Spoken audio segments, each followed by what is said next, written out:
So I had several questions from participants, and I thought I'd address a couple of them. I'm open to any questions, though.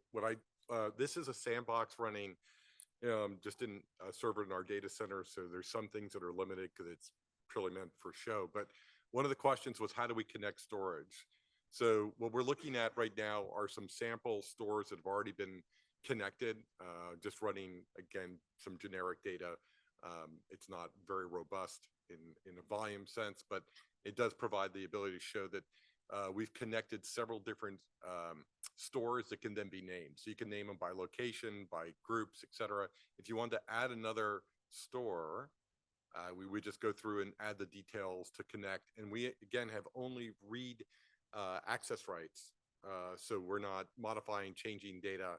And another question was, where does the metadata hub, oh, that's not me. Okay, where does metadata hub reside?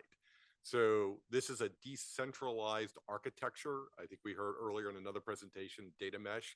This actually is a data mesh architecture, or enables it. So we would reside within proximity of the store anywhere you'd want, whether it's in your cloud architectures, edge, data center, doesn't make a difference. And part of that is just to reduce the unnecessary data traffic.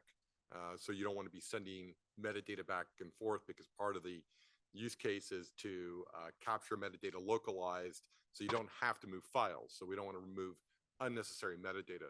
So metadata sits local in these different hubs until the query requests more metadata. So let's go into one of the hubs. Again, we just have some staged data in here. And as I mentioned, we're seeing some stats, but let's walk through them a little bit more and then talk about the configuration. So if we were doing a harvest, so the load is the initial read. There are two types of metadata extraction. One is the POSIX metadata and the object metadata. So if you had 1 billion files and you were just doing the POSIX metadata, that happens in hours, very, very fast. If it was a full read and you were extracting the embedded metadata, then there's a file open, and the performance on the extraction is going to be based on the performance of the system. So there's an overhead to open a file, of course, multiply that by the number of files. So 1 billion files could take weeks and months, right? It's not a lightweight load based on the available resources, but the POSIX metadata would be. So one of the things that we can define in the system connections is just the user elements. We could define, what do we want to harvest? In our next release coming out this quarter, you'll actually exclude files. So if you had a lot of small files, we find in video, like media entertainment applications, there's a lot of 1K files. Nobody wants to touch that. So you can exclude those elements in it, and you can define what you want to import or export. So since most of this is in a automated workflows, and there are multiple metadata products that were discussed today, in essence, we can actually feed that metadata back into the systems, and you can define that in an automated way of what do you want to export and what's the file formats. So those can be defined very quickly. The other would just be, how do I want to utilize the GraphQL APIs? So as I mentioned, that this is part and embedded. So we can go back in the GraphQL editor right here and be able to edit scripts, define scripts, or even figure out scripts. And part of that is just by running a query in itself. So I'm going to run a query again here. I'll run the same one that I ran earlier, just because I want to get to a particular file. I want the FASTA file, only because it shows well. A lot of these other files don't have quite as much metadata. So this search that was just run, I'm going to go back in this file, and I ran that video demo that showed how to grab the data to query into the LLM. I'm going to actually do that now in real time, so you can actually see it. So here's this is all this metadata, right? 400,000 metadata tags. We're not going to try to look at it or even understand it. Most data users have no idea, but I'm going to grab this set of metadata right here, copy it, and then I'm just going to go over down here and open the AI. Hello. There it is. And so now I'm just going to start a chat, and I'm going to ask it to explain, what is this data? I'll paste it in. And so now it's start describing it. So I know it's probably small on the screen, but it's describing what this data set is.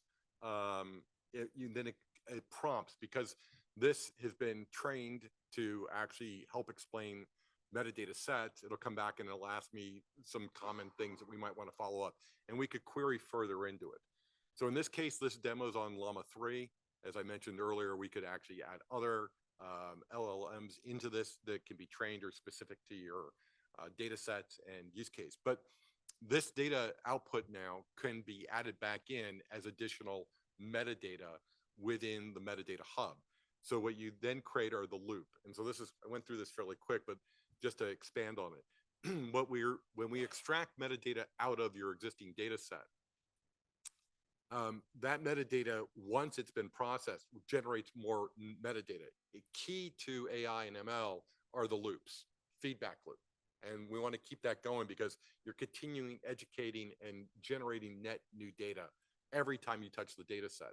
So we have a natural feedback loop. So in connection with iRods, for example, this was another question, is what happens if we move metadata, or excuse me, we send a list to iRods, iRods executes a move. iRods will respond back to us with an update. Those files have been moved. So there's an example of an update that would tell us, hey, there's a new location. The source location is no longer where you're going to find that file. The file is now somewhere else. This occurs across any application that we're integrating with. So another question was, if we extract metadata, is it only for iRods? No. When we extract, we're a central repository that can feed multiple workflows simultaneously. One of those would be iRods. So we're feeding iRods because it's orchestrating data movement. But then if you had other applications or users that need that data, so you have a team that's using Jupyter notebooks, they need metadata, then you have tools and data lakes that are processing data, they can be fed it, and those data sets can be controlled. So as part of a data mesh, as you're building data products, I think you guys heard that earlier, that's exactly what we're able to do dynamically, is generate data sets that are defined exclusively for those data users. So the data user does not have to manually go back through and try to find what they're looking for. You can start to build those automatically, and then they're updated as there's data changes. I'll pause here just so there's a moment for further questions. I appreciate everyone with their feedback and questions earlier today. But is there anyone else that I can answer any other questions on? There's time for one question. Everybody has one? And for anybody that would like to test this in their lab, feel free to reach out to myself or to Nina. It's a very simple setup. We actually have set up OVAs so you can download and deploy these within a couple minutes and test with your own data set, see how it works within your environment. So just let us know how we can be of help. Thanks very much. All right.